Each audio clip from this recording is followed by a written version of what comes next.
Asia cup 2025 టోర్నమెంట్కు BCCI ఎంపిక చేసిన జట్టుపై విశ్లేషణలు మొదలయ్యాయి. అందులో భాగంగా టీమిండియా మాజీ కెప్టెన్ కృష్ణమాచారి శ్రీకాంత్ కీలక విశ్లేషణ చేస్తూ కొన్ని తప్పిదాలను ఎత్తిచూపుతూ సెలెక్టర్లకు చివాట్లు పెట్టాడు. శ్రీకాంత్ ఏమన్నాడంటే, టీమిండియా జట్టు రోజురోజుకు మెరుగుపడాల్సింది పోయి తిరోగమనంలో పయనించేలా సెలెక్టర్లు నిర్ణయాలు తీసుకోవడం నన్ను ఆశ్చర్యానికి గురిచేసింది. ఇలాంటి జట్టుతో ఆసియా కప్ గెలిచే అవకాశం ఉంటుందేమో కానీ టీ20 ప్రపంచ కప్ టోర్నీలో మాత్రం అస్సలు గెలవలేరు. మీరు ఈ జట్టును వరల్డ్ కప్ టోర్నీకి తీసుకెళ్తారా? అలా అయితే కప్ను మర్చిపోవాల్సిందే. ఐసీసీ టోర్నీకి 6 నెలల సమయం మాత్రమే ఉంది. కానీ ఆ ప్రపంచ కప్ కోసం బీసీసీఐ సన్నాహకాలు మాత్రం సరైన విధంగా లేవు. ఎవరైనా ముందుకు వెళ్లాలని అనుకుంటారు, కానీ బీసీసీఐ మాత్రం జట్టును తిరోగమనంలో పయనించేలా చేస్తున్నారు. అక్షర్ పటేల్ను వైస్ కెప్టెన్సీ నుండి ఎందుకు తొలగించారు?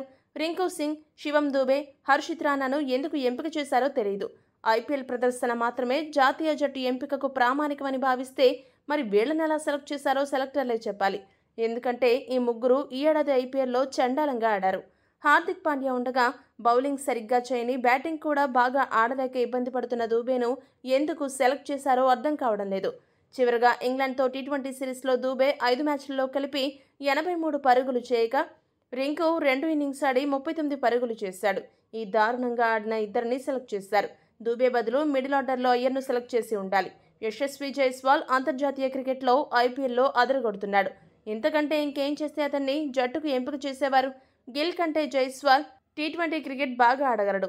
కానీ అతన్ని కాదని గిల్ను ఎంపిక చేయడం వెనుక అంతరార్థం అంతుపట్టడం లేదని శ్రీకాంత్ బీసీసీఐని దుమ్ము దులిపేశాడు. బీసీసీఐని శ్రీకాంత్ సరైన ప్రశ్నలతో రఫాడించాడా? ఇంకా ఏమైనా ప్రశ్నలు మిగిలిపోయాయా?